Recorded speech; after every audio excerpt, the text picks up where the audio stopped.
Sunset കാണാൻ വേണ്ടിയിട്ടുള്ള ഒരു യാത്രയാണ്. ഹായ് ഹലോ ഫ്രണ്ട്സ്, ഞാൻ നിങ്ങളുടെ SHVP കലിപ്പനം കാന്താരിയുടെ പുതിയൊരു വീഡിയോയിലേക്ക് എല്ലാവർക്കും സ്വാഗതം. ആദ്യമായിട്ടാണ് നിങ്ങൾ ഞങ്ങളുടെ ചാനൽ കാണുന്നതെങ്കിൽ ഒന്ന് സബ്സ്ക്രൈബ് ചെയ്യാനും ഓൾ ബെൽ ബട്ടൺ ക്ലിക്ക് ചെയ്യാനും ആരും മറക്കരുത് കേട്ടോ. എൻട്രൻസ് കഴിഞ്ഞ് അകത്തേക്ക് പോകുമ്പോൾ തന്നെ സൂര്യൻ കത്തിജ്വലിച്ച് നിൽക്കുന്നത് കാണാൻ കഴിയുന്നു. ഇവിടെ ഇപ്പോൾ ഒരു വിനോദസഞ്ചാര കേന്ദ്രമായി മാറിക്കഴിഞ്ഞിരിക്കുന്നു. റോഡിൽ നിന്ന് അകത്തേക്ക് കയറുന്നതിന് മുന്നേ ആയി തന്നെ അവിടെ ഒരു ബോർഡ് വെച്ചിട്ടുണ്ട്, വൈൽഡ് ക്രോസിംഗ് ആനിമൽ ഏരിയ എന്ന് പറഞ്ഞിട്ട്. അതായത് സൺസെറ്റ് കാണാൻ വരുന്ന എല്ലാവർക്കും ഒരു മുന്നറിയിപ്പായിട്ടാണ് ആ ബോർഡ് അവിടെ വെച്ചേക്കുന്നത്. നമ്മളെപ്പോലെ തന്നെ ഒത്തിരി പേര് ഇവിടെ സൺസെറ്റ് കാണാൻ വന്നിട്ടുണ്ട്. ഇവിടെ ഒത്തിരി കെട്ടിടങ്ങളുടെ അവശിഷ്ടങ്ങൾ കാണപ്പെടുന്നു. ഒന്നുകിൽ പണ്ട് കാലങ്ങളിൽ ഇവിടെ ആൾതാമസം ഉണ്ടായിരുന്നതായി കരുതപ്പെടാം, അത് കടൽ പ്രക്ഷോഭത്തിന്റെ ഭാഗമായി ഇല്ലാതായതായും കരുതപ്പെടാം. അല്ലെങ്കിൽ സൺസെറ്റ് കാണാൻ വരുന്നവർക്ക് വിശ്രമിക്കാനായി കെട്ടിയിട്ട കെട്ടിടമായിട്ട് കണക്കാക്കാം. ഇവിടെ നിന്ന് നോക്കിയാൽ ദൂരത്തായി കറങ്ങുന്ന വിൻഡ് മില്ല് കാണാൻ സാധിക്കുന്നു. ഇവിടുത്തെ പച്ചപ്പ് കാണാനും നല്ല ഭംഗിയുണ്ട്.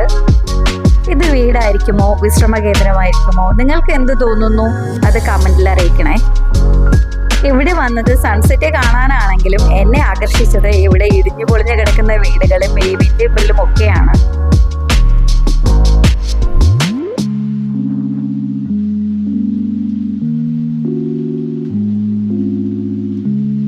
ഇവിടെ കെട്ടിട നിർമ്മാണത്തിനായിട്ട് ഉപയോഗിച്ചിരിക്കുന്നത് മൺകട്ടകളാണ്. കോൺക്രീറ്റ് ചെയ്തതിന്റെ കമ്പികളും മറ്റുമൊക്കെ ഇവിടെ കാണപ്പെടുന്നുണ്ട്.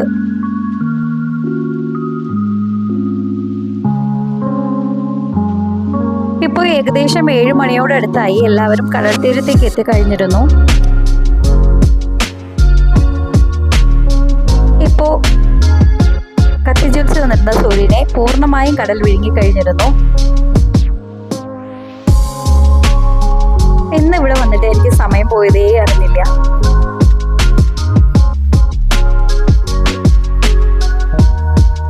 ഇതൊരു ദേവാലയമാണെന്ന് തോന്നുന്നു. പണ്ട് കാലങ്ങളിൽ ഉപയോഗിച്ചിരുന്നതായിരിക്കാം. അത് കൊടിയും മറ്റുമൊക്കെ അവിടെ കാണപ്പെടുന്നുണ്ട്. അപ്പോൾ വീഡിയോ ഇഷ്ടമായെങ്കിൽ സപ്പോർട്ട് ചെയ്യുക, ലൈക്ക് ചെയ്യുക, കമന്റ് ഇടുക. Thank you so much all.